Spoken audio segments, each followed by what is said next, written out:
Welcome everybody to the Soapbox Hero. I am video conferencing thanks to the pandemic with my geology instructor and friend Paul Lowrey. Thanks for being here, Paul. You're welcome. Thanks for having me. So, do you want to tell everybody a little bit about yourself, and then we can roll into talking rocks? Okay. Well, um, I could start out with that thing saying that I was interested in rocks as a kid, but I think pretty much most kids are pretty interested in rocks. That's not an unusual thing. But I was also, and this I think was a little unusual, I was really, really into maps as a kid. Probably much more than most, and it's probably just something that came naturally, but it got revealed to me when I have four older siblings, and they range from 11 to 7 years older than me, so they were all in a pack together, and then me by myself.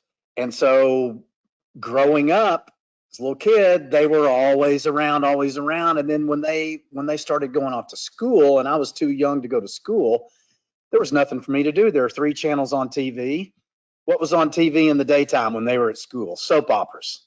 I'm 4 years old, 5 years old, soap operas.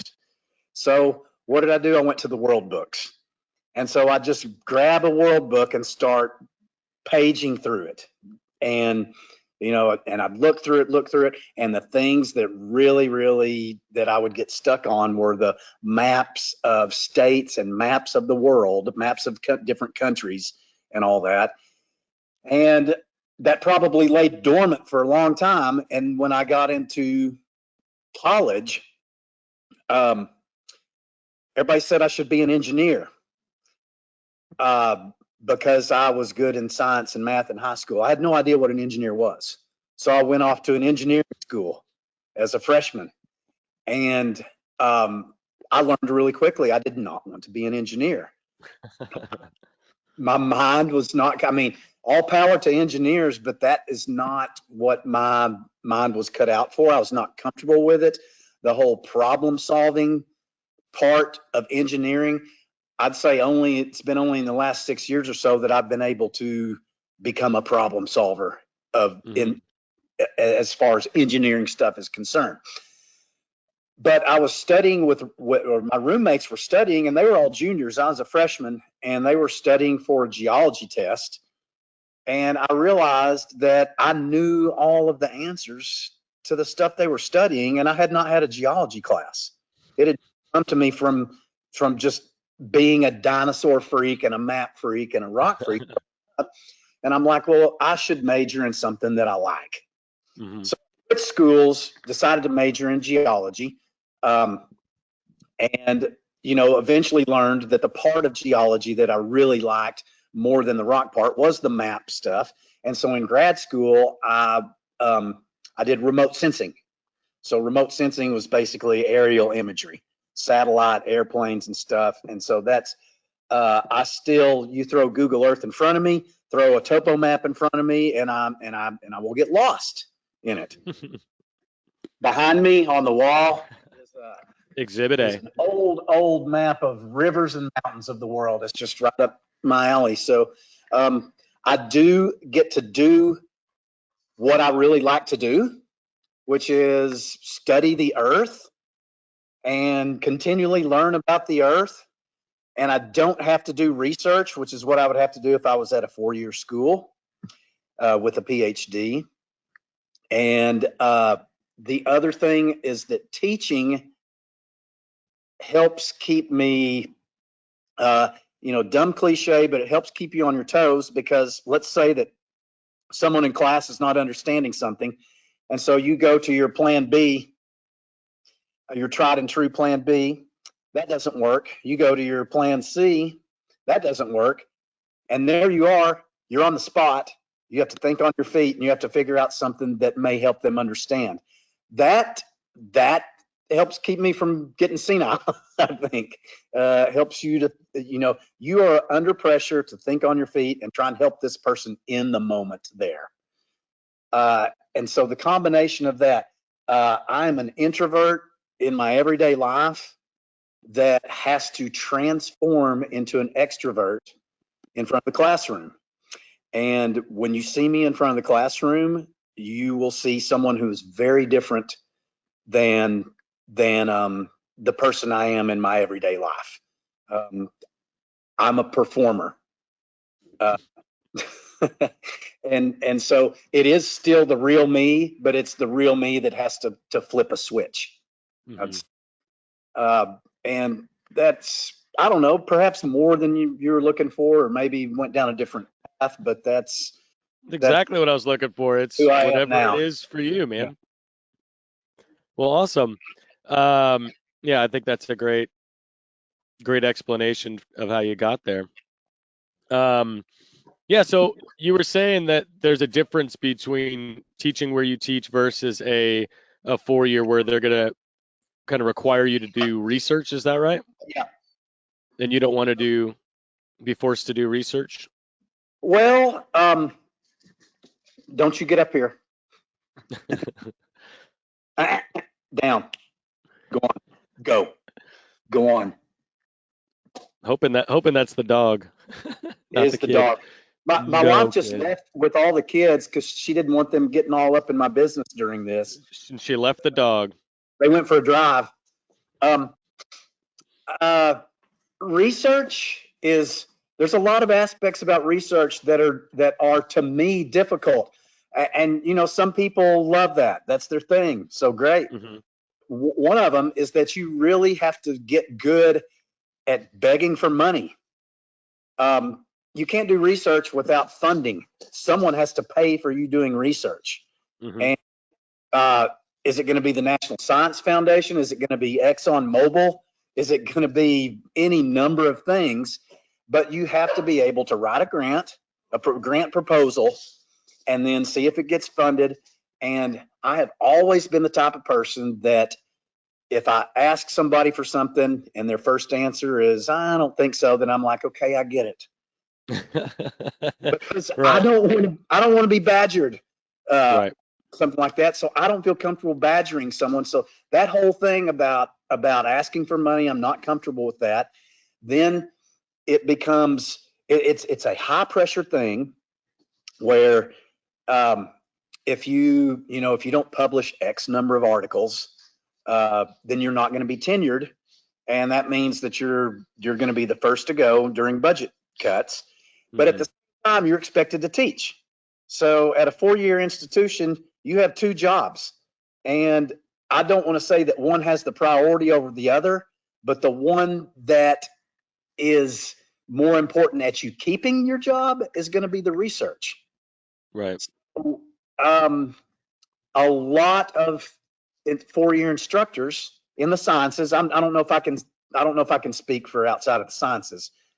And I say a lot, and that's not blanketing to all of them, but a lot Sure. of their research winds up taking priority over their teaching. If they're teaching an introductory level class, then they're going to, they're going to have a lecture hall with 100+ people. They're going to lecture. They're going to have their TAs grade the tests and all that. Going to be very Hmm. standardized. It's not personalized. The institution that I'm at is opposite of that. They do not expect us to do research. They don't discourage it, but it's not expected. What they do expect is our number one job is to teach. They want us to teach and to concentrate on that. And that's what I want to do. I want to be able to concentrate on facilitating learning for the students. Ultimately, our goal, and this is, and I say it's our goal because I think it's rare that you actually hit on it, but your goal is to teach students to think critically. It's not to just throw facts at them. If it's throw facts at them, they can get that anywhere. Hmm. But it's to teach them to think critically so that they know in today's world what is real and what is not. And so that's always the difficult thing, is trying to teach. And there's not a manual. Here's how you teach critically. I mean, here's how you teach people to think critically. But it's the struggle. So um, that is what we try to concentrate on. We're we are facilitators. Yes, we throw out factual information, but we try to show why we know that that's factual. What is our evidence for that? Why is this other thing not considered to be as likely an accepted hypothesis as this? While never, and also in science, we never say never. We say we are weasels as far as language is concerned, because we love the terms likely and unlikely. Likely, more likely, probability. That's science. And the world today is uncomfortable with that. The world wants absolutes. Right. And that may be one of the reasons why science is somewhat misunderstood and somewhat out of favor now amongst, say, the general populace. And this has really gone off into a different direction than I think what we started with. But it's back good. to the research. Back to the research thing is research is necessary. These people at these 4-year institutions, it's necessary. That's how science advances. They may get a grant and do all this research and find out that what what they're looking into, their hypothesis did not work. Right. But that is valuable knowledge. That's valuable knowledge. It shows us where we don't go. Right. That avenue is closed. This means that other avenues could be open. So all of this research that it sounds like I'm bad mouthing, it's very, very necessary. It's not for me. Sure. No, it makes sense. It's very similar to, so as a coach in the state of Arkansas, like most states, you are not going to be able to be the head coach of a school's program unless you're a salaried educator as well. So if you're not teaching a class, you're not coaching. And that, for me, that feels like it's similar to what you're talking about, where it'd be like hiring an electrician and saying, hey, we need you to fix these lights, but first you need to fix this toilet, because you have to be a plumber and an electrician. You have to be a teacher and a coach, and they're two very different things. But I'm trained as an electrician. Exactly. Like you're a teacher, but they want you to be a researcher as well, on top of just being educating, your students, which. Yeah, and if these guys are trained as coaches, well, that's going to be their priority.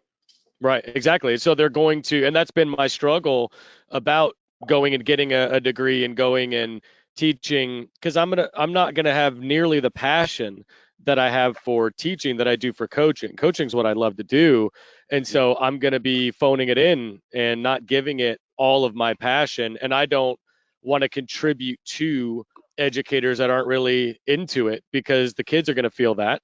The students are going to feel that energy, and they're going to not be into it either if you're phoning it in as well. But the opposite of it is true, that you're going to have teachers who are going to be coaching who have no business coaching. They don't know how to coach. They maybe don't know the sport well enough or have the tools to be able to coach a kid, because it's very different than teaching.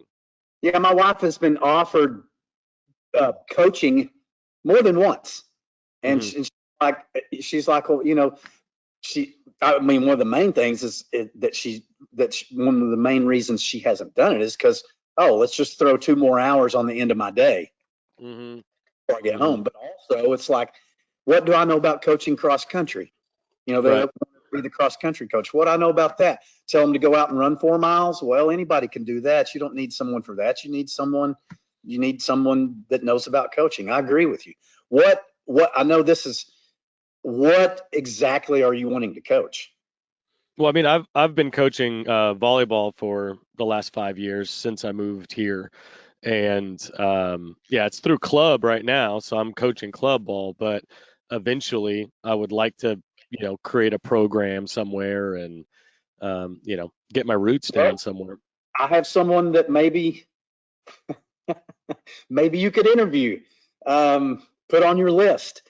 Sure. The guy up across the street from, still my friend, he got into volleyball in college, and he's 54 now, and he lives in Wilmington, North Carolina, and still plays at the local sand courts, and he's coached his daughter's team, I believe. So I don't know, maybe he could give you some input on that sort of thing. Sure. I'm always open to talk to new people. But he's a volleyball freak for sure. So Um, Yeah, I just feel like that dilemma is it's interesting that it reaches even to a college professor, um, that same dilemma of people wanting you to do more than one job.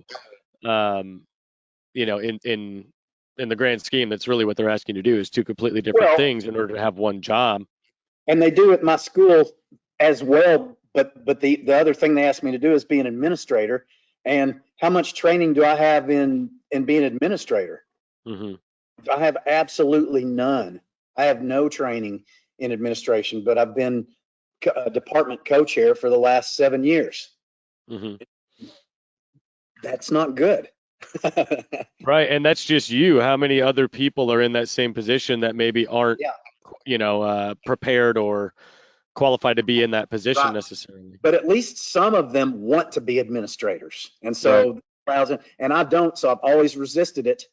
And so that has affected my quality, my job performance as an administrator, but Of course it will. because I don't agree with some of the things I have to implement and I don't want to be doing it. I want to be teaching. So yeah, so even if they don't do the research, they still ask you to do these other things. So I guess it's everywhere, like you say, coaching, plumbing, electrician.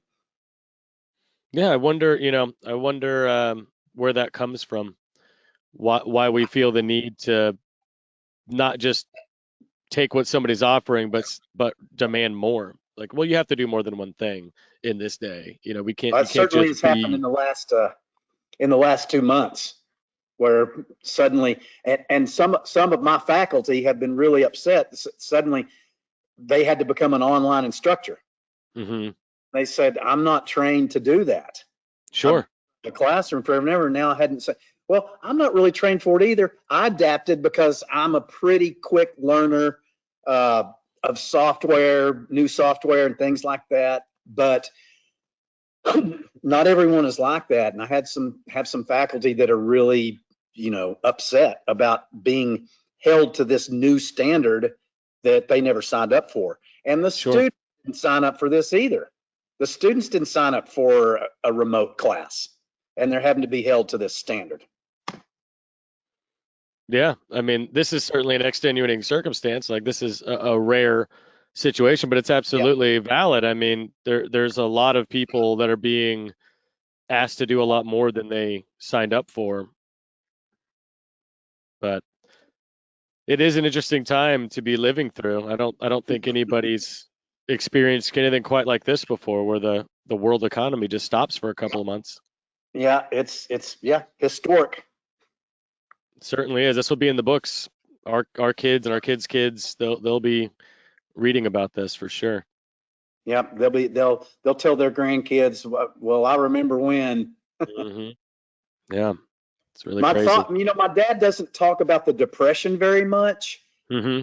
I think it's mostly because his family was not horribly dirt poor during Hmm. that.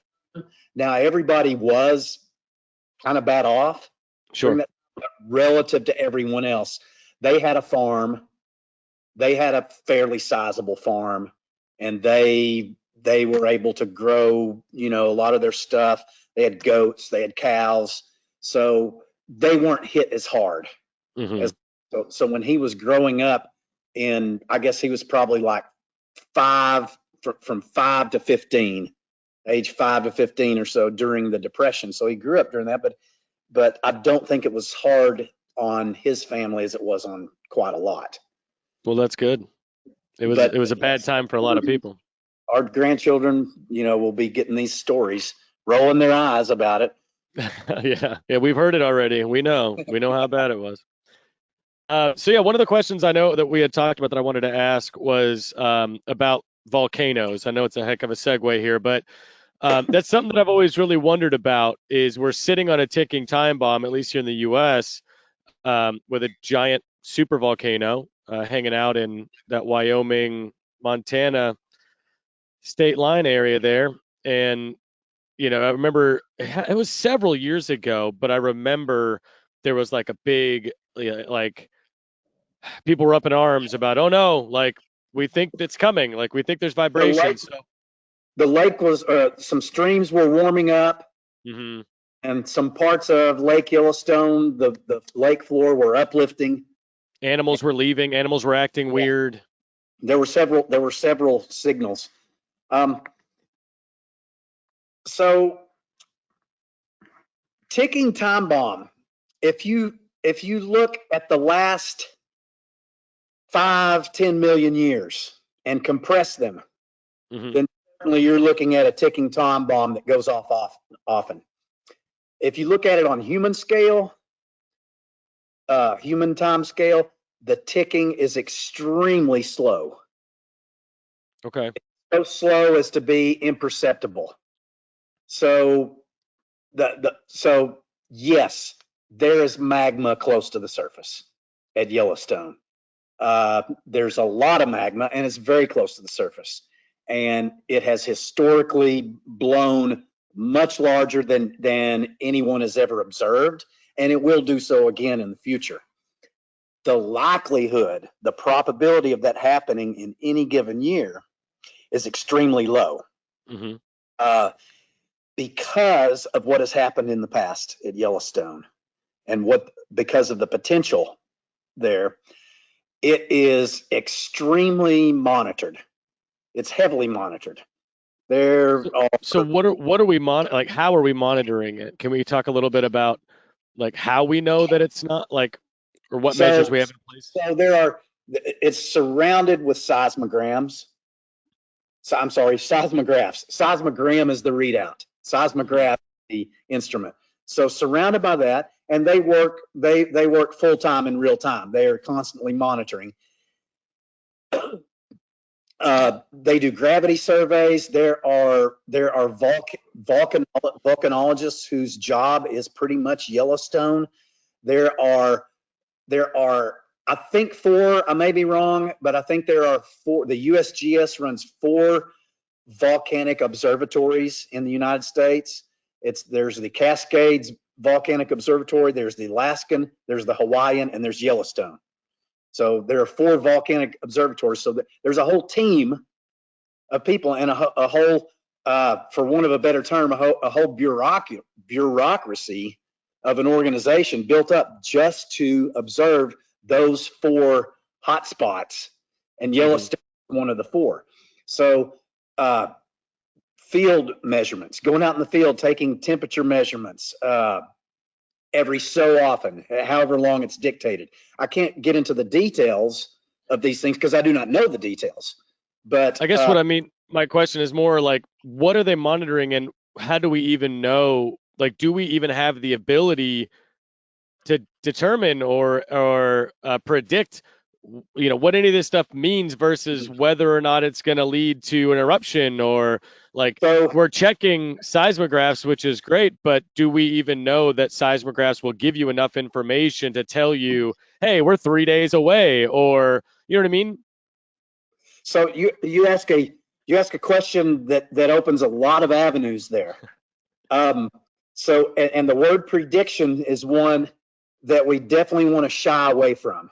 Okay. Uh, so saying this is 3 days away, no, we're not there, and we're unlikely to be there. Um, this is this I get into this quite a bit in environmental geology, but we work in probabilities. hmm And back to the magma thing, or I'm sorry, wasn't the back to the seismographs thing. Um, it's really hard for a large mass of magma to move close to the surface in a stealthy manner.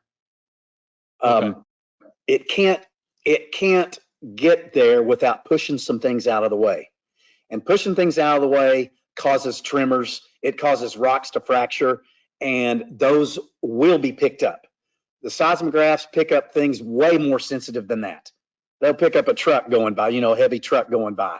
They'll pick up someone doing road blasting.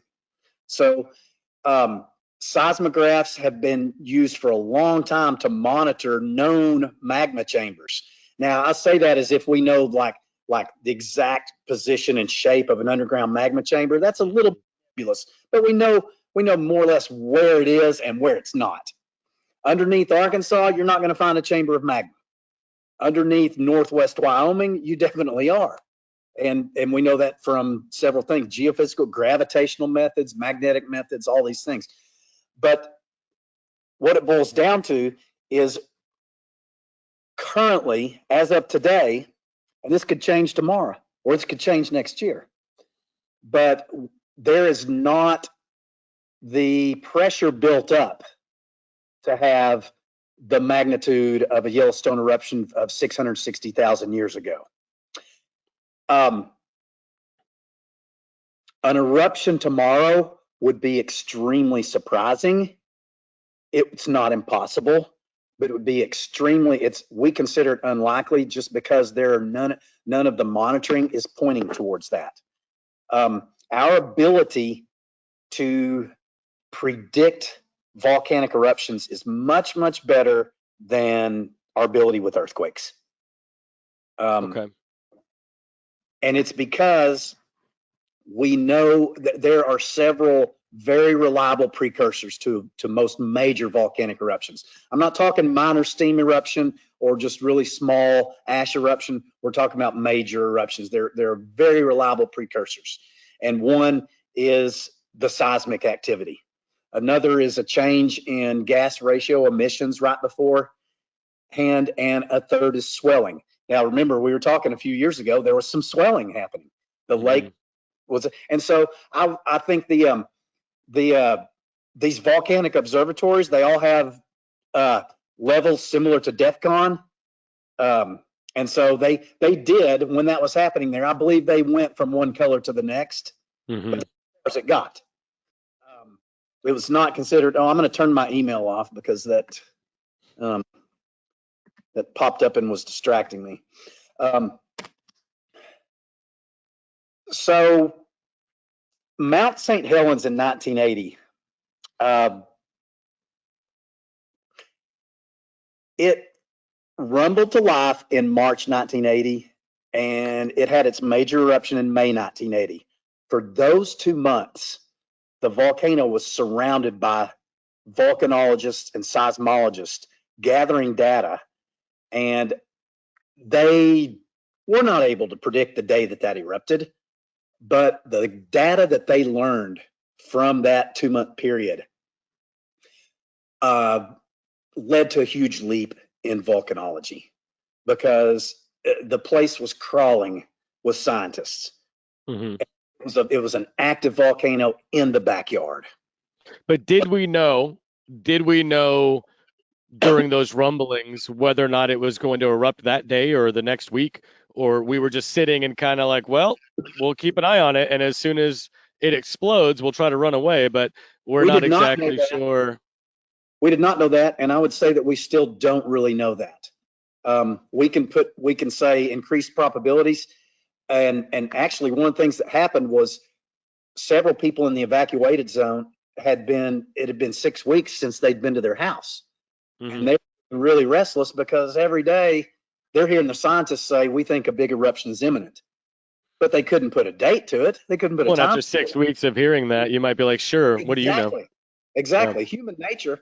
And so the day that it erupted, the next day they were scheduled to allow people to go back to their houses and get some of the things they had left. Just sheer luck on that. Yeah. So we're still not at the point where we can say that it's imminent in a few days, but we can say that when those 3 big precursors hit, that something is extremely likely to happen in the next few months. And Mount St. Helens was 1980. Mount Pinatubo in the Philippines was 1991. Those 11 years in between, Pinatubo, they had 2 weeks to evacuate. Pinatubo was showing all the signs, and there was very little loss of life from Pinatubo, which was the second largest eruption of the 20th century. How long did it take for that one to erupt? Well, it erupted for days, if not weeks, but they started getting the signs, the precursors, 2 weeks out. And then how long after that did it actually start to erupt? Oh, well, I think it was about 2 weeks. Oh, okay. Don't ask me for specifics, but it's, hey, get out from there. Um, okay, I'm just gonna have to let that one go. Can't script it. You can't script this life. It was about 2 weeks, and so Okay. the people in the hazard zone were largely evacuated because of warnings, and part also because we had an air base there, and that enabled the USGS to go in and do an awful lot for evacuation. There were deaths from the volcano. Most of them were from collapse of buildings due to ash buildup, not plastic flows from living too close to the thing. There was enormous destruction from lahars later, but that's because a typhoon hit soon after the eruption. So it was very devastating, but the loss of life for an event that large was actually really low because of the ability to predict. Now let's take the island of Montserrat in the 1990s. Caribbean island, most of the Caribbean islands are volcanically active. They are a volcanic arc. They are basically above a subduction trench. But Montserrat showed all the signs. They evacuated the southern 2/3 of the island because the island is basically a big volcano. And they said, this is imminent. Well, the big one never happened on Montserrat. Instead, what happened was lots and lots of moderate eruptions for about a 10-year period. Same amount of energy was released, but it was released over a long period of time. The prediction still was valid. So when those precursors happen, what you have is you're having pressure build up that's going to have to find an outlet. Yeah, you don't know how or how long it's all going to manifest. It's just coming. How it escapes is difficult to tell. Sometimes it's the big one, sometimes it's over a long, long period of time. Yellowstone is such a huge one that it would be shocking for it to go without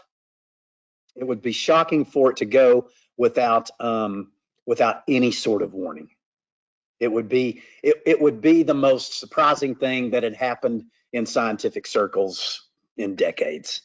Probably. But at the same time, we don't really know why or exactly how the Earth just decides from the core or wherever all of this hot lava is coming from to, oh, well, now's the time, and then get it out of this, shoot it out of this thing. Like I feel like we still don't exactly know why or how that's triggered and why it's coming out of that one and when. Part of the problem is yes, we have a fair idea of what's happening in the mantle, but that what's happening in the mantle has its origins in the core, Right. and we're not going to be observing directly the core anytime soon. Right. So it's we have a lot of hypotheses, and they work pretty well. And I want to emphasize that for natural hazards, volcanism is much more predictable than earthquakes and landslides at the moment. Excuse me, I shouldn't have taken that drink there. But as far as why is the magma generated here and not somewhere else? Plate tectonics really helps a lot with that. Subduction zones generate magma. Hot spots generate magma. Now, why is there a hot spot there versus somewhere else? That is a little bit harder. How come this turned into a hot spot and not a part of a convection cell?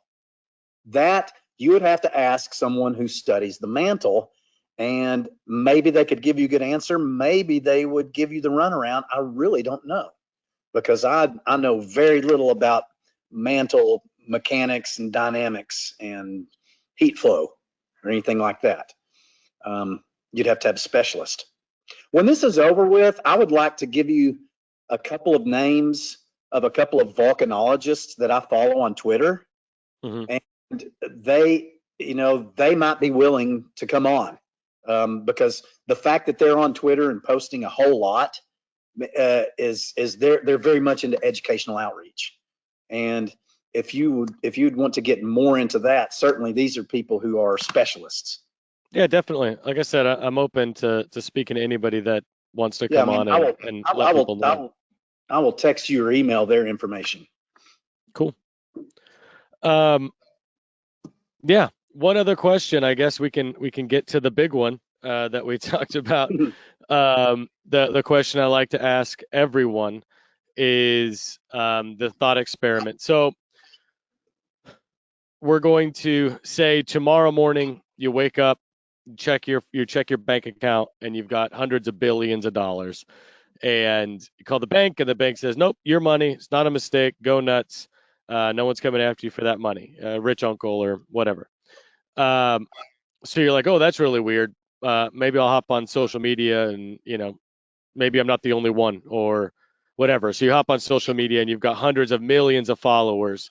So essentially, overnight, you've amassed power and influence, the likes of which you'd not known before. Um, After you buy the new car, fix the roof, pay off the house, all the things everybody puts off because nobody has the amount of money that they really need. What do you do 6 months from now, 2 years from now? What do you do with that power and influence? What is your personal, what's that burning thing for you that you want to put this Well, toward? first, my family's going to be taken care of. Sure. I'm going to pay off debts, Hmm. and I'm going to establish investments that will make sure that they are taken care of. Sure. But you've still got, after that, you've still got Yeah, yeah. hundreds of billions of And so dollars. I'm going to try to make sure that I'm going to try to make it so no one goes broke, goes bankrupt because they get sick. Okay. Now, how am I going to go about that? That's the question. That's not part of the question, I don't think. I don't pretend to know. But but I think it's criminal that through no fault of your own, through a roll of the dice in your health, you can go bankrupt, which affects not just you, but will affect everyone who you are responsible for, your children and everything. And again, I'm not going to pretend to have the solution, but I think if we consider ourselves an advanced species, then I think we can take care of the people who have bad luck. Or even the people with good luck. Yes. Now, and so it's easy to sit here and say, well, I'm going to do this and I'm going to do that, but it's you can't just throw money at a problem. You can't just throw money at a problem. There's human nature is that there's at least going to be a certain percentage of the people that are handling that money that are going to skim it. Yep. There's ultimately going to have to be some layers of bureaucracy. It's unavoidable. We no longer are a species that can deal with things on a tribal level. And so there will be a layer of bureaucracy, and that will lead to waste. But we have that now, right? So I would argue that that's not a reason to not pursue the solution. I know a lot of people will immediately go to the problems of a certain plan or a certain idea, but we have the corruption and the waste and the misuse of resources now with the current situation. So yes, of course, inevitably it is human to want more or to take advantage of a situation if you can, which there will always be an opportunity for somebody to exploit a system, but that certainly is not a reason to. Yeah, no, it's not. It's not. When I see people argue against healthcare by saying you don't understand that your premiums are going to go up really, really high, I have to scoff because I'm like, have you seen people's premiums? And Yeah. so someone who gets sick and goes through their entire limit of what the company will pay for. And they're already paying ridiculous premiums. Someone with And some people do that every single year. Every year yes. they hit their premium. There are some people.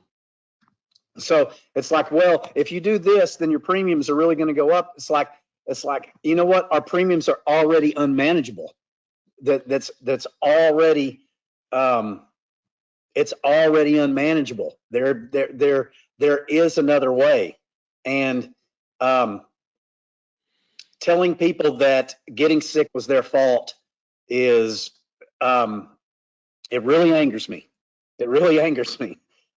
You can certainly do some things that increase your susceptibility, but some of it is genetics. Some of it is not your fault. And there is a kind of an attitude in this country that well, you shouldn't have got sick. Right. You shouldn't have got sick. Well, And it opens the door. Sorry. That opens some the people are door. kind of bulletproof. A question as far as how much of this preventing people from bankrupting over medical issues in your view, how much of that solution includes like education around nutrition and proper exercise and how to, strengthen your immune system by avoiding fast food and exercising and things like that? Like All those things. All those things. Can we make healthy food cheaper than and easier than going to McDonald's? I we mean, could, absolutely. can we do that? But yes, why do people go to McDonald's? They're working two jobs. They're working two jobs to pay the bills. They don't have time to prepare a healthy meal. They And it's got to, easy and it's cheap.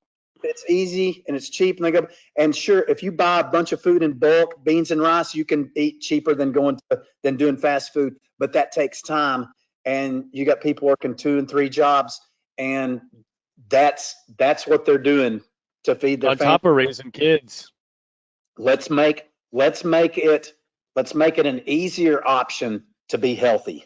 Let's make it pay off immediately to be healthy. So everything you said is part of the solution and not a minor part of the solution. I really don't think that you're wanting to get much into politics in here, and I don't want to get into politics. But we did have a first lady sometime back who was trying to encourage children to have more nutritious meals, and you would have thought that she was, telling them they needed to eat babies or something at the out on that. And I mean, who can argue with better nutrition?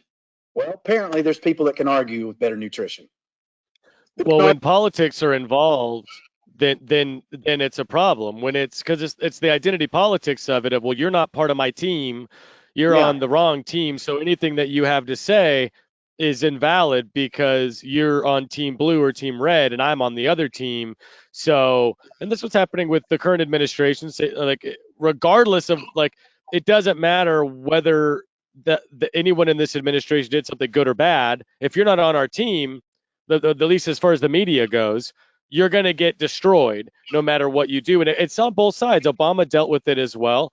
I mean, it doesn't matter what team you're on. You're going to be made out to be a bad guy no matter what you do because you're on the wrong team. And were you around for Reagan? I was not old enough for Reagan, but I understand a lot. I've done a lot of studying of Reagan, and so I don't mention him to say that Reagan was good or bad, because I'm not getting into that either. But most of his time when he was president, the Congress was democratically it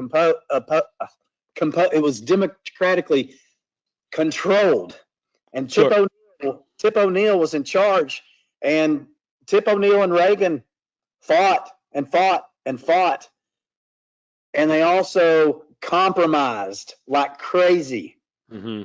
What they were fighting for was whether or not it was going to wind up more on Reagan's side or on Tip O'Neill's side of the aisle, and that's what they were doing, push and pull. And there's not that doesn't exist today. It doesn't exist. Right. It just doesn't. And I mean, we could probably stop that there, because I really don't want to get too deep into politics. Well, I want to say one more thing on the side of politics. During the Democratic National debates, the small voices, there were a couple of small voices that at least the public image was, well, they don't have a chance to win. We know that they don't, whatever. But some of the smaller voices were bringing up these points, bringing up the fact that we have our healthcare system is we're going to treat your symptoms, not prevent you from coming in here in the first place. Mm-hmm. Like, that's the problem, right? That should not be our healthcare system. The same thing goes along with what we were just talking about. It's reactive instead of proactive. It's reactive instead of proactive.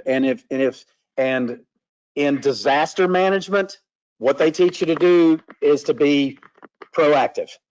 Now, in disaster management, being reactive is necessary, because there will be things destroyed and injured. So you have to be both. You have to be reactive, but what you're saying is these people are saying we got to be more proactive and prevent it so that we don't have to do as much reaction. And I think the difference between the disaster and the healthcare is, in disaster prevention or disaster management, the first priority is not how do I make money off of this endeavor. Whereas with the healthcare system, that's priority one. They could care less about you. You're a number on a piece of paper, with the end goal being, how am I going to profit off of this situation? And that's where I think we need to get away from, is money being the root derivation of why we're doing anything.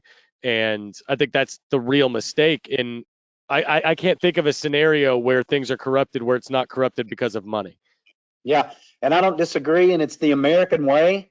And I'm not saying we're a unique country, because it's also the way in a lot of other. It's a lot of countries, yeah. And it may be human nature, but what you would hope is that we might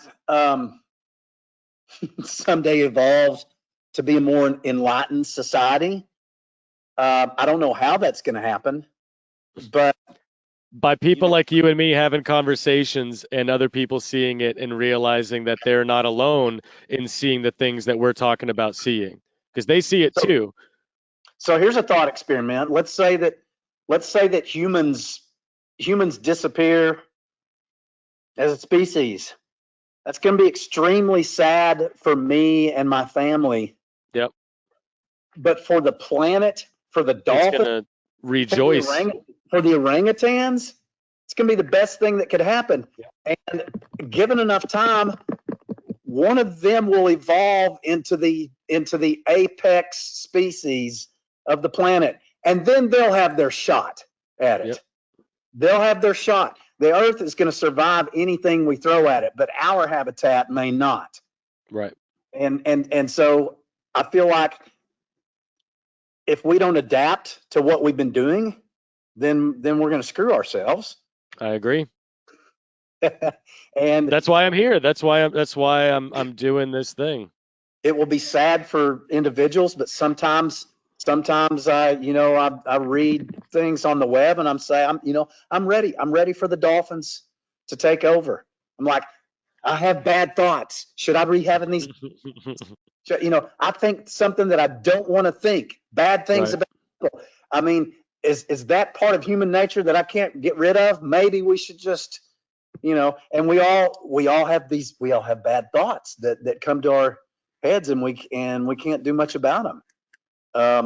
Is it part of our human nature? I think it is. If chimps take over, will they be better? Well, chimps are pretty violent, They're more territorial and violent than we are. So I mean, is it?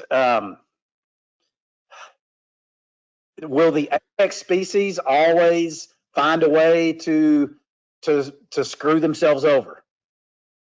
I don't know. Yeah, I But think the thing that, at least from what I perceive as the planet or uh nature's role is constantly seeking balance. And that's one thing yeah, that you and I have talked about before is, you know, let's talk about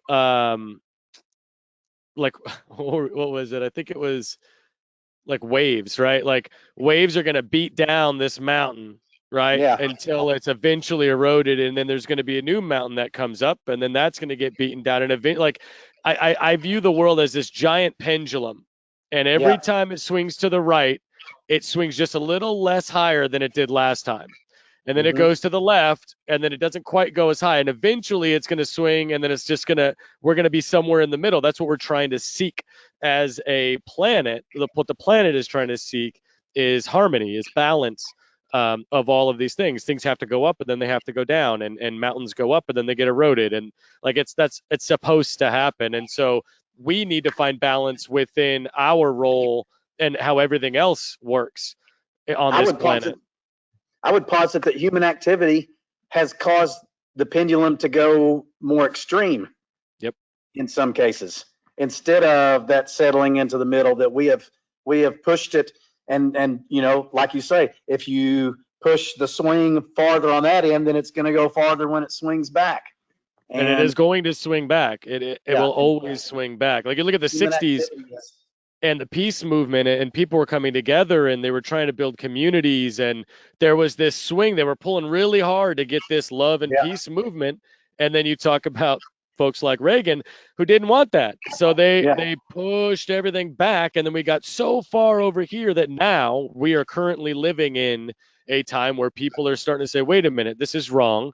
We need to focus on the planet. We need to make sure that we're not destroying our resources that we can't live without. My answer every time to that thought experiment that we did is water.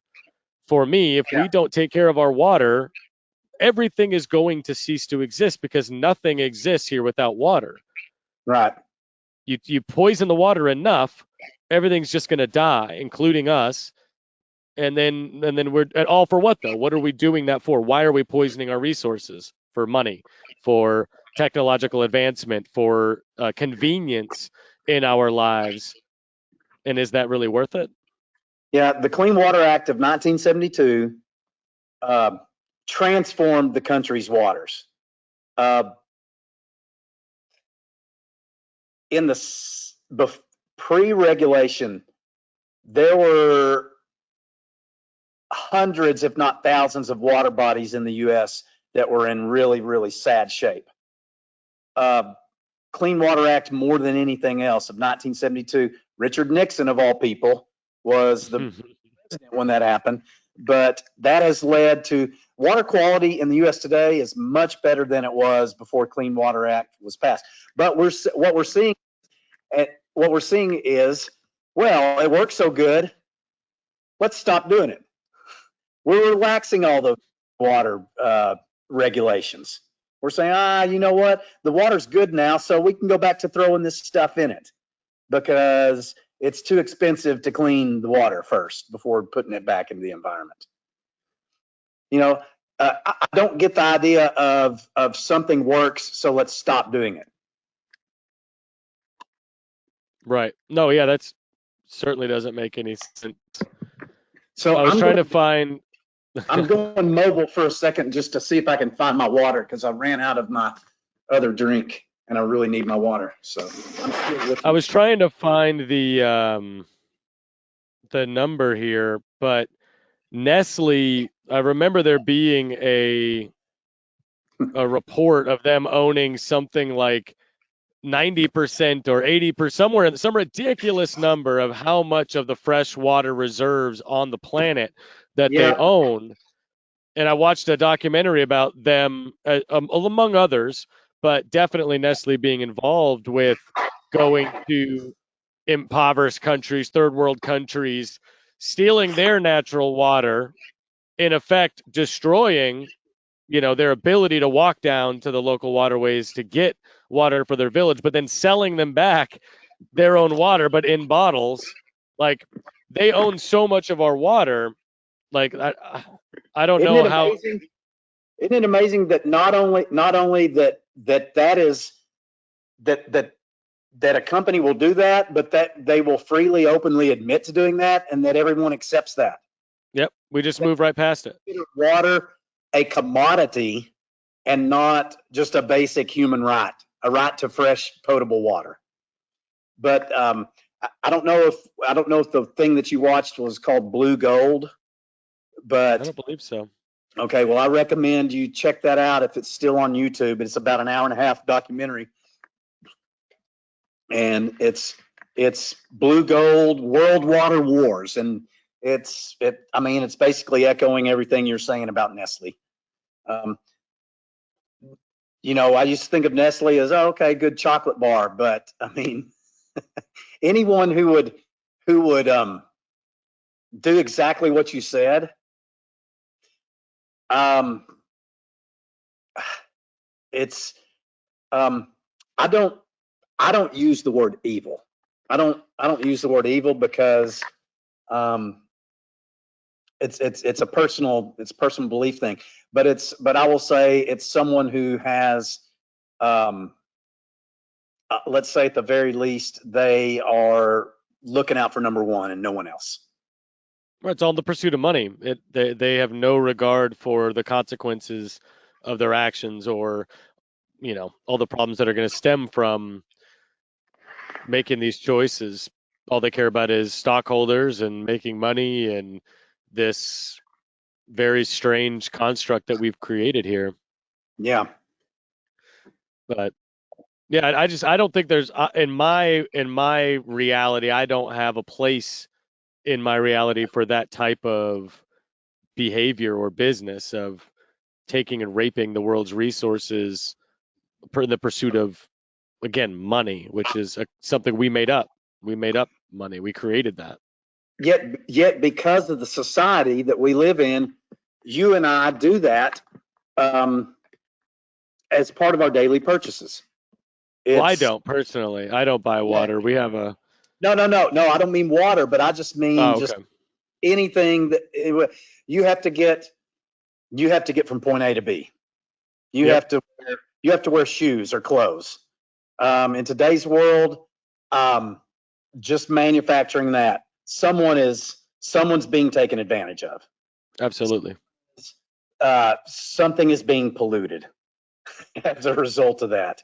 The only way to not have an impact on the environment is to not exist. Yeah. So, so what we have to do is try to minimize. Balance, right? Yeah, try to minimize our impact if possible. Right. Um, and there's so many hidden things. Oh, I buy this cereal instead of that one. You dig down deep and you find out, well, that cereal, they're owned by Nestle. you're Right. or a company that owns Nestle. You're subsidizing the stealing of water by doing that, and you don't know it because companies owned by companies owned by companies. It's this subfolder kind of thing, Yep. and they are uh, we we make purchases that do wind up supporting these things that we are very much against, and we don't even know it. And sometimes you don't have a choice. Sometimes you're given option A or B. Again, go back to politics, but like sometimes when whether it's a business, whether it's a political candidate, I mean, somebody's deciding that you get to pick one of these two options. Yeah, Like you're not in control of which, brand of meat you're going to buy at the store. You buy the meat that's in the store, right? yeah, Somebody else put that meat there. And same thing with these candidates of, well, you can either have the worst possible choice or your second worst possible choice.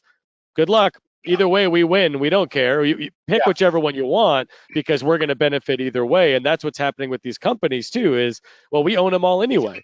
Like watch CNN or watch CNBC. It's owned by the same person. Who cares? We don't care which one you watch. And yeah. it's everywhere. So if I have all that money that you were talking about, let's Yeah, let's that'd be nice. let's talk about food and water and talk about how we can, so farming, where we get our food, it's corporate. It's corporate now. Um, how could I take that money and move it towards locally sourced stuff. Beef. So so actually one of the best things that you can do for climate is to completely swear off meat, because it's an enormous water consumer. It's an enormous greenhouse gas consumer. But am I willing to make that choice? No, I'm not. I eat meat. So can I minimize that? Well, I could eat locally sourced meat. That's way more less carbon footprint. But it's difficult and it's more expensive. So if I had all this money, could I make that more affordable for the masses? Could I buy up a major food producing company and make it competitive without feeding the cattle antibiotics and corn syrup for their feed and using enormous amounts of water and fossil fuels to process it? I don't know, but it goes hand in hand with your other things, I I think. believe there's people doing it now. I was listening to something where they were talking about having like a small scale urban farm, like in Mm-hmm. different areas, and they only will feed and service that community, but Yeah. having an actual community farm where that's where you get your stuff and you get fresh vegetables that were grown less than 10 miles from your home, and your meat is there, and everything that you know you need to sustain is done down the road from your in your own community. Right. And the So that question is, that I feel like, will it work on a large scale? what's that? And the question is, will it work on I a don't know that large? we'll ever see it.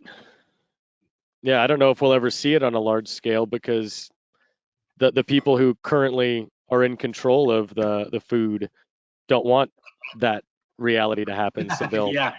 squash it very quickly. Yeah. Their stockholders don't want that.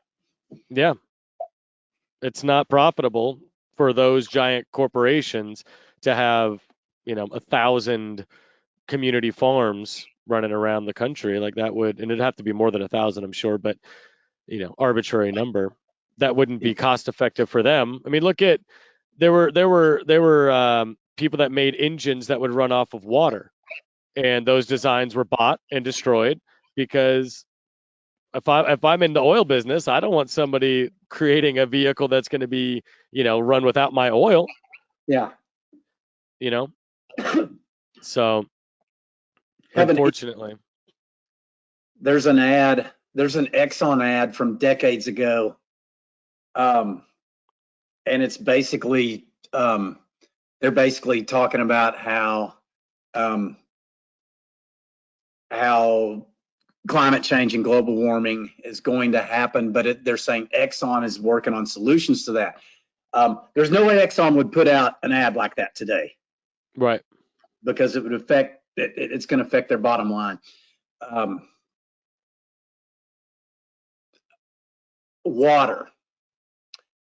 What about desalination? What about it?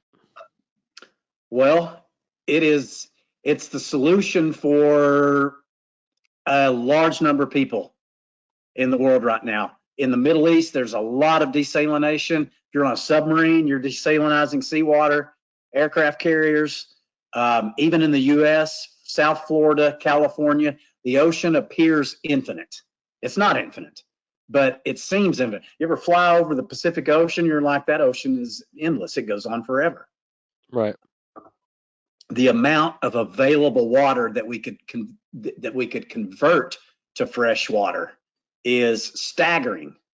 So is that a solution to water problem, or what does it raise the ceiling of our planet's carrying capacity and just push the issue farther down the road, maybe much farther down the road?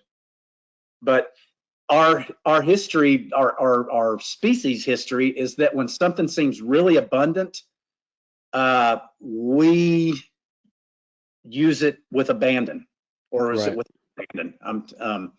We use it like crazy. When it starts looking like it's scarce, we start thinking about conservation. That's what we did with petroleum. let's say that desalination becomes widespread and cheap. Hmm. You're going to see an awful lot of wasteful use of water. Yep. That happens where people now they think about being more concerned, and then you're also going to see it as a commodity. Like if desalination becomes widespread, do we think Nestle's not going to have their fingers in it? No, They I don't definitely. mind them having their fingers in it. I wonder more where my mind goes immediately is, well, if more people are using more water and you're just taking it out of the oceans, presumably, that's Yeah, going to mean in certain parts of the world that don't get a lot of water, but you're pumping it in now, that water has to go somewhere after you use it. So yeah. these maybe desert areas are going to have all of this water, wastewater running in that's going to change the soil, it's going to change the landscape of the the ground there. And how much, if all that water is now in the ground, how's that going to change the weather patterns with a lot more water being moved around and on the surface than just in the ocean? Certainly, let's go one way with that and say, let's say that it turned the Middle East into a much more lush area. That would certainly affect the regional climate, which would, I mean, it's going to have butterfly effects on down the line somewhere. Um, And you ones know, that we don't know, and we can't even exactly. conceptualize or fathom what it's going to look like. No, there's always unintended consequences. You bring in um, my boss, the dean, I used to co-teach with him, and he tells a story all the time about the Japanese beetle, Okay. which is a pest. And I can't remember why they were brought in here, but Probably to uh, kill some other bug or something. I don't know. That's In typically what fact, it it's might have about. been by accident. They probably hitched a ride on something that was on a boat, a plant. Um, as happens so often. But they became a really bad pest as to agriculture and to just people's gardens for that matter, Right. flower gardens. And so to take care of that, what they did was they looked at, well, okay, so let's see where Japanese beetles are native, and let's find what predates on them. Let's find their chief predator. And they did. They found this wasp that kills, it will sting a Japanese beetle, lay its eggs on it, paralyze it, and then the Ooh, I larva. know that wasp. That's a really cool wasp. They do Yeah, that with well, all sorts of different bugs. yeah, there's a lot of wasps that do that. Yeah. So they found the predator, that kills those. So I said, well, let's import that in here. So we imported that wasp into the U.S. to take care of Japanese beetles, and it proceeded to attack and kill everything except the Japanese beetles.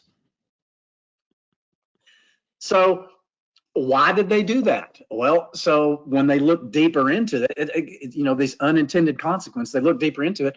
The reason that it was killing Japanese beetles overseas was it had gotten rid of everything else, and that's the only Right. thing. And so, yeah, it wasn't their preferred thing. It was just what they had left there, It was what and was around, so they did it. Yeah. it was not well thought out. And that's one of several examples of bringing in an invasive to take care of an invasive. And in hindsight, you say, well, it should have been obvious, but at the time, it was absolutely not obvious. And how many examples do we need of humans thinking that they know better than Yeah. than nature itself? It's like, oh well, we'll fix this. We'll put pesticides on Well, all of the this answer is food so more that than we bugs don't have. get on it. We And need then we more examples than we've had so far. apparently, or be maybe we need to be more boldly reminded of our mistakes because we do it every day. Every single day, they're finding new solutions to problems that you could live with, but you'd rather not, and you don't think about the far-reaching consequences. I mean, you spray like my neighbor across the street. I see him out there every spring, take out his big sprayer of poison, sprays Yep. it around his house. I'm like, but are you thinking about where that poison goes after you spray your house? Because the water, it's going to rain, and then it's going to get into your soil. and then that, I mean, everything is cyclical too. So as it Yeah. gets into the water, some of that water is going to be contaminated. It's going to contaminate your soil. Like, it just all because you don't want to deal with spiders in the corners of Not your educated. outside Yeah. awnings of your house. Like, come on. Yeah. I can't have these spiders, but dadgummit, I can let my kids play in this pesticide grass. Yep. Yeah, it's wild. I don't know how many more examples, we need, So but it not doesn't seem like we've learned that lesson yet. not to belabor a point, but the thing about hindsight and foresight, it brings me back to a volcanic thing. So maybe a little bit of symmetry there, since we were talking about volcanoes, is Mount St. Helens. Um, During that time between March and May 1980, was developing an enormous bulge on its north flank because the magma was really close to the surface. Um, at times, that bulge was growing a meter a day. There are photographs that show it's an extremely noticeable bulge. Well, in hindsight, it seems really obvious, because we saw the eruption. It seems really obvious that that the mountain was probably going to blast laterally as opposed to upward. Now, of course, it Right. didn't. But at the time, no one had ever observed a lateral blast from a volcano before. It had happened in prehistory many, many times. We know now because Hmm. we've seen the evidence. We've seen the evidence of it. The caldera that's left at Mount St. Helens has a giant missing gap in its north side. So at the time, no one had ever observed that, and it didn't seem obvious. It didn't seem obvious that's how it was going to erupt. Now, if we see a mountain bulging like that on one side asymmetrically, we say, well, you better watch out on that one side, because we've seen that. It seems real obvious things in hindsight, but foresight is a lot more difficult. The unintended consequences of doing something are not easy to see. Yeah, Um, and I wonder if that doesn't pinpoint a big problem in the way that we move about this world and make decisions in our reality is we're still making decisions based on only on what we've done before or what we've seen. That's what science is. It's, well, we've witnessed this 100 times, so we're going to tell you with pretty good yeah, certainty or probability here that this is probably going to happen again. Um, but we don't attempt to approach things with, well, what will be the consequences of this? We want to just roll the dice, shoot from the hip, and then deal with it as it comes. We want to treat your symptoms. We want to, we don't want to talk about how to prevent these things from happening in the first place. not to be insulting, but the general public has a poor understanding of statistical probability. So let's talk weather, for example. Sure. 70% chance of rain. Hmm. Well, the general public, they hear 70% chance of rain, and if it doesn't rain, they're pissed. They get and they blame the weatherman. The weatherman never said it was going to rain. Right. He said that there was a 70% chance of rain. And what that means simply is that when we have had the conditions that we're having in the past, it's 7 out of 10 days it 7 out rains. of 10 times it has rained, but also 3 out of 10 times it has not. And probability is not a prediction, and the general public does not have a grasp on that. And that's one thing that I will say scientists do feel superior about, because they do understand that, and they wish that everyone did understand that. So how do we get the people to understand that? Because I don't feel like there's an effort for people to understand that. I don't feel like that's being taught is, hey, while we think we understand a lot of things, we're still just working on probabilities and we Well, don't know anything for certain. We have a very high good, probabilities that this is what things are. I think a good opportunity to do that would be the weather people. And to my knowledge, I don't think that they do that. That would be a Yeah. great, because it seems like Joe Sixpack watches the weather, and it would be a good way to explain what that actually means. But to my knowledge, they don't do that. I'm sure that the meteorologists do know what it means, but it may be that they're being told to keep it simple. Don't get into the science of it. Don't, or people will change the channel. So, but should we maybe then start targeting children and the youth and teach them Most young, so definitely. you don't have to retrain an old dog? Hey, this is actually what you're looking at. Let's teach them now so that the future generations will understand it better and make better decisions. Most definitely. Although I don't know how prepared the children and maybe all up through high school are for comprehending statistical probability. Prediction is ingrained in one thing that may help is they run these simulations. My kid is nuts about basketball right now. Mm-hmm. And these simulations, well, for March Madness, we ran the simulation 1 million times, and 400,000 times Duke won, or something like that. That can help them, but there's not very much of that, and everything is still considered a prediction, and that's what they want. That's what the public wants out of their scientists, is an accurate prediction. Yeah. And I will say scientists have not done a good job of explaining to people that what they're giving them is not a prediction.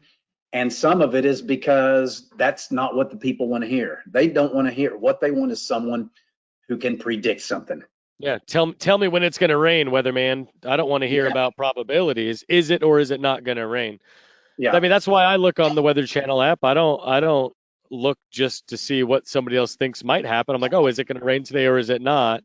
So that I could plan my day. While yes, I understand it is a probability that they're working on when they say the 70% chance, but to me, that's still more likely than not it's going to rain. So I need to change my day.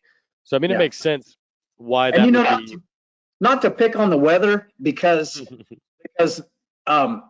their ability to forecast based on probabilities in the last 20 years has really multiplied.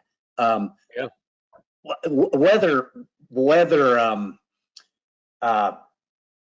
Their probabilities are very spot on these days. Well, we know why, right? I mean, we've had the equipment for longer, so we've been able to make more observations that we could then say, hey, now we've seen 1,000 of these with this new equipment, not just 10. We have larger computers with greater RAM, greater computing power, better data storage, so we can run thousands and millions of more simulations than we could and model it.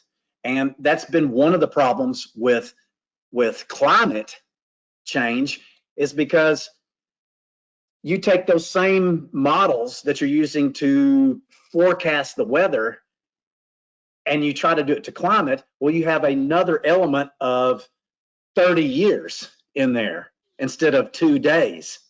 Right. And all these things that go into it, there's way more variables. And so we're still kind of in the infancy of climate modeling, whereas weather made a lot of advances, but climate's more difficult still. Well, it seems like a newer resurgence of focus too. It's not like since the 60s that's been our main priority, but now in 2020 we're like, okay, we might need to pay attention to this, and we've been talking about it more and more over the last decade, but I don't remember hearing much about it before that. At least not it being in the news every day. The AMI that we've been doing it with the schools, the alternate methods of instruction.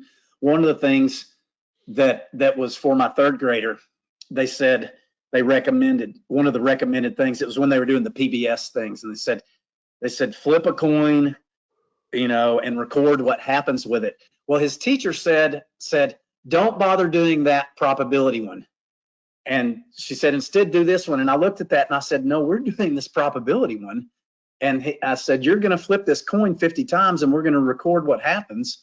And we did it with rock, paper, scissors as well. And, we did 100 rock, paper, scissors. And what he found was that the winning one happened about 30, it was about equally divided. You do it enough times. Mhm. So yes, we can do those things to teach them probability early on. So when I said earlier that I don't think their minds are ready for it, I think you can put some groundwork in there. I think he kind of understands that each coin flip is independent of the last, and that if you do it enough times, then you're going to get roughly 50-50 on. Mhm. Was it 50-50? Which one edged out the other? Was it heads or tails? We've done so many different ones of those. I don't remember, but yes, it was very close to 50-50. And the rock, paper, scissors was approximately 1/3 each, as you would expect. And you wouldn't expect it to be exactly. If you ran the simulation 5 million times, you'd expect it to be very close to 1/3 each, but Mhm. certainly wouldn't expect there to be 90 rock, 5 paper, and 5 scissors Right. being, because that's not how probability would work. So I think there are things that we can do to teach that. And it just so happens that I've got 3 boys, and he's a lot more receptive to that sort of thing than the other 2. He's the middle, and the other 2 are well, all they want to do is play Minecraft. And he wants to too, but it's pretty easy to redirect him into other things, like going and shooting basketball, or throwing the football, or playing with the dog, or anything else. But the other 2 are kind of, I'm not sure how we're going to get them off of that. And I'm also not sure that it's a unique thing. I think it's a problem that we're having generation wise. And maybe it's not a problem. Maybe that's how their learning is going to be delivered in the future. So maybe I shouldn't be as resistant to it. Who Yeah, knows? there's a lot of studies. Learning in 20 years. There's been studies that I've heard of where kids that do spend a lot of time playing video games, their cognitive functioning is actually like increased than their Yeah.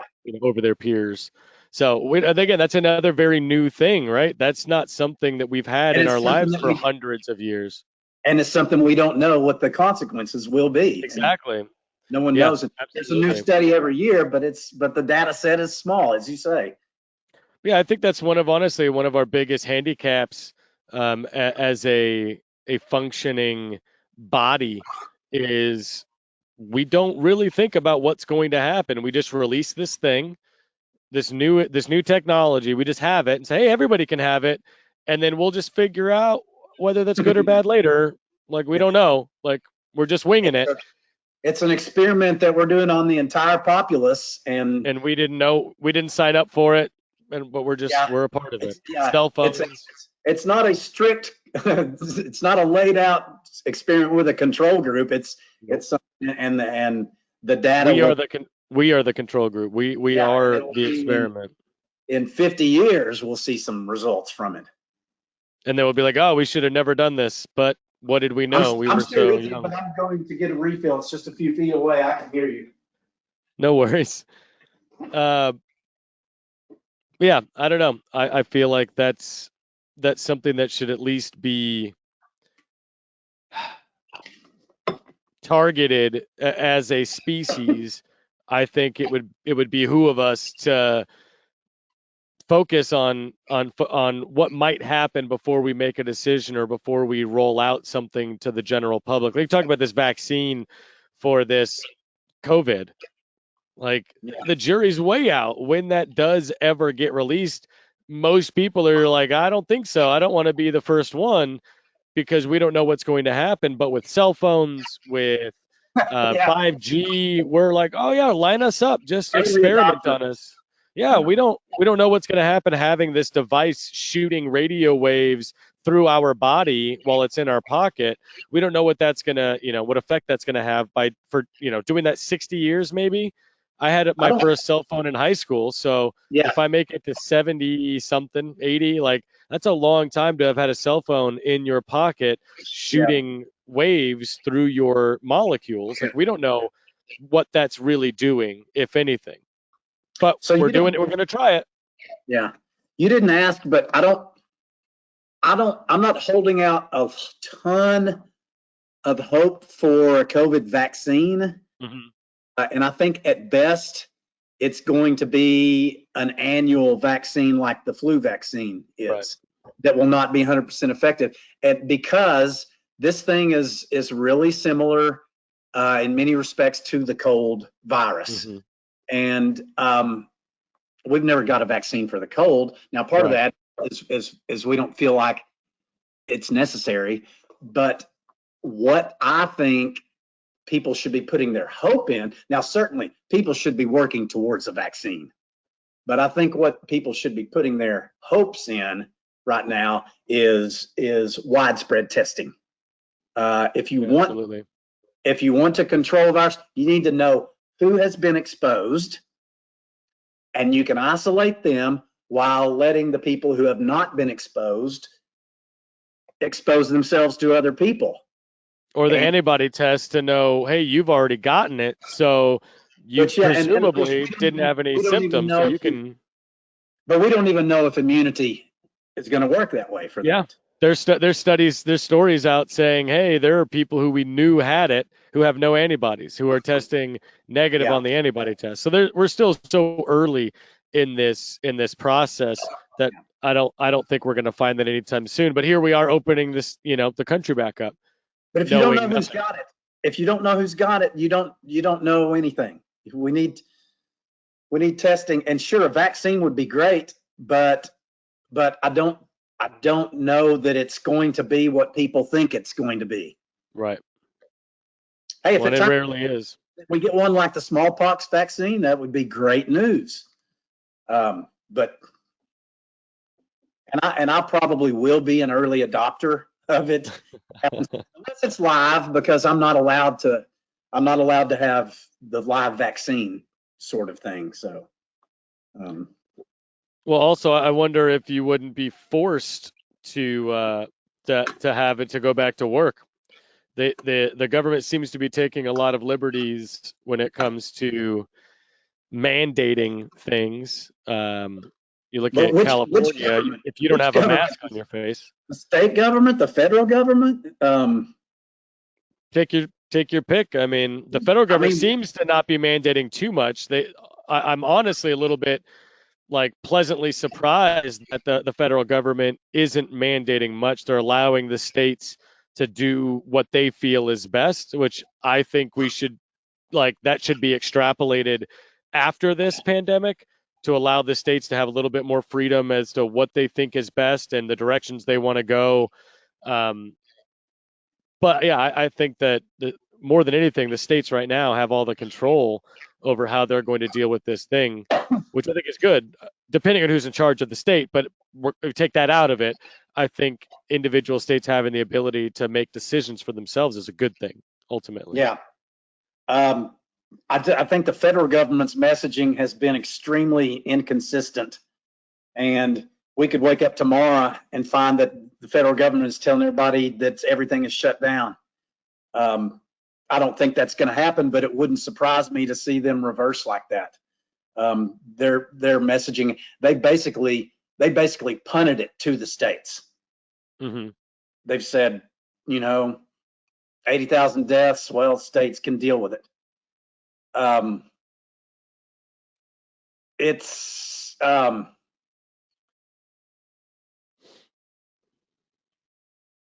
there is a line between safety for all and individual liberty that is not in the same place for every person in our country. Some people, that line is way over here, and some people it's way over there. Yep. And there's always going to be disagreement on that. Always. You can't make everybody happy all the time. It's impossible. Some people are going to say that, I mean, some people could say that their civil liberties were being infringed on before this even happened. Some people will say that they're not, even on a complete and total lockdown. So it's, I just read something this morning that said what if the next virus, what if the next virus, and as densely packed as our population is, and the way people travel across the globe, and the way that viruses evolve and jump species, it's certainly not a stretch to imagine there will be a next virus. Oh, I think What it's inevitable. I mean, this one was inevitable. It's just like the volcanic eruptions. It's not a if or when. It's not a if. It's when. what We if the next What's the virus probability? has an 80% mortality rate? Um, you could consider this one a shot across the bow. This was the warning shot. Yep. Um, did we learn how to distance each other for that? Because with an 80% mortality rate, are you going to distance? Are you going to be concerned about civil liberties? At what point does health trump civil liberties? I don't know the answer to that, but I think there will be a more virulent strain come along. Yeah, I think that's definitely More coming. than this. I don't think it's going to be next year. Next year's probably more COVID, but it's coming. Well, it's possible that COVID could mutate into a strain that is more morbid. I mean, Yeah. we don't know. It could be. I hope it's not next year. I hope we have a long break and this was just, hey, reminder, like also on top of all these natural disasters, there's viruses too. We need to be ready for those. You know, like I hope Did that you that's what happens, but it could be next year. It could be this fall. did you ever read the Andromeda strain? Mm-mm. Um, it was a famous book in the I'll say the I guess early 70s. Michael Crichton, who's famous for Jurassic Park and a lot of other things, but it was one of his early ones, and it was made into a movie, popular movie, but the premise was it was an extremely deadly virus that got on a space probe that came back and landed. It was an unmanned probe, but or it might have been a bacterium. I don't remember. But what happened was, um, and this is just food for thought. I'm not saying that this is how all viruses will operate, but what happened was that virus quickly mutated because it was destroying its host quicker Then it than could spread. then it could spread. And that having a really, really big success rate is not evolutionary advantageous or I shouldn't say success, but a really high mortality rate is not advantageous evolutionarily spreading your DNA for a virus or bacterium. What you would like is to be able to keep your host alive while it spreads.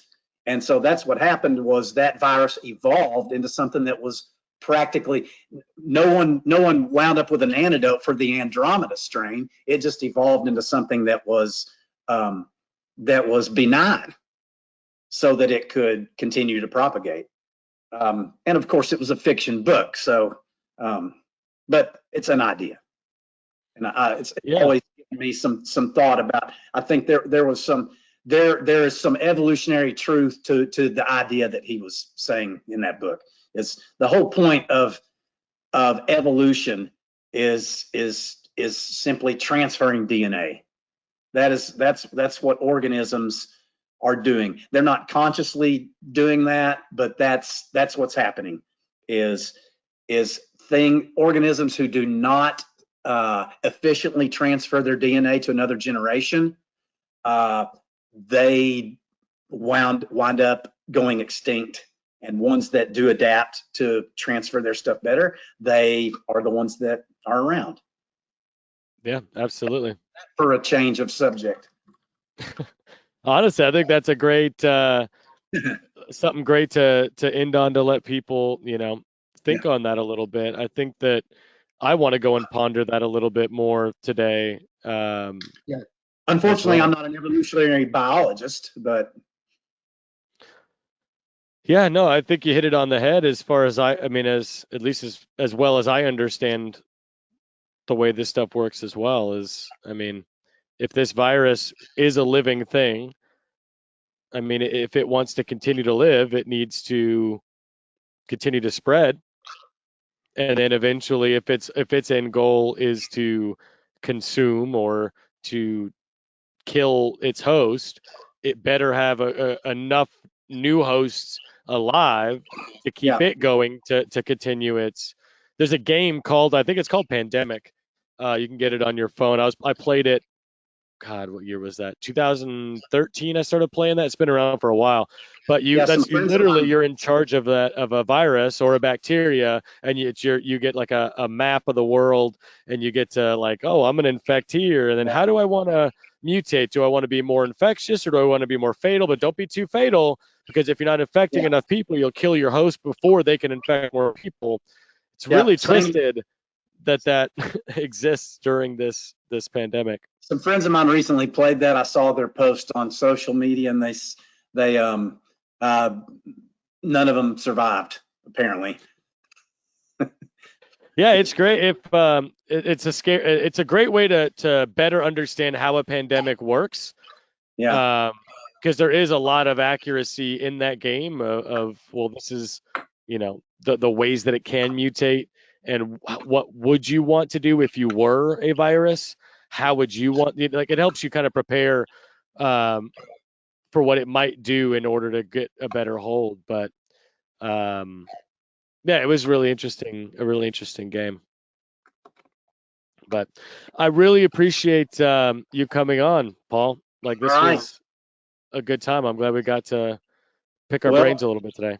if you send me the link, I'll make it available to people like my dad who might be interested in in listening, or and I want to, I'll check out some of your other stuff as well. And I'll be happy to come on some later date when you are hurting for people, and we'll talk about something completely different.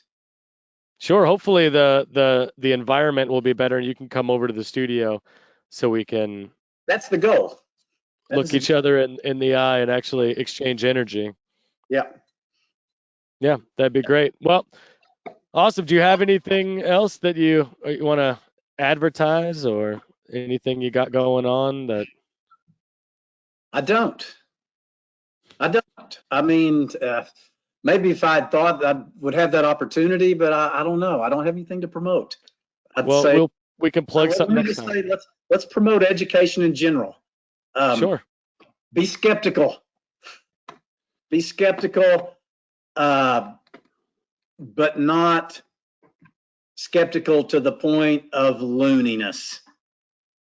There's there is a dividing line. There's a sweet spot. How many metaphors do you want on that? I There's think that was good. Yeah, I could definitely get behind that sentiment. I talk about that all the time. Be skeptical. Don't skepticism is believe healthy. everything right away. Skepticism is healthy, but eventually you do have to trust. You do have to trust your observations. Absolutely. So let's leave it with that. Sounds good. All All right. right. Bye, Thanks for everybody. having me. See you.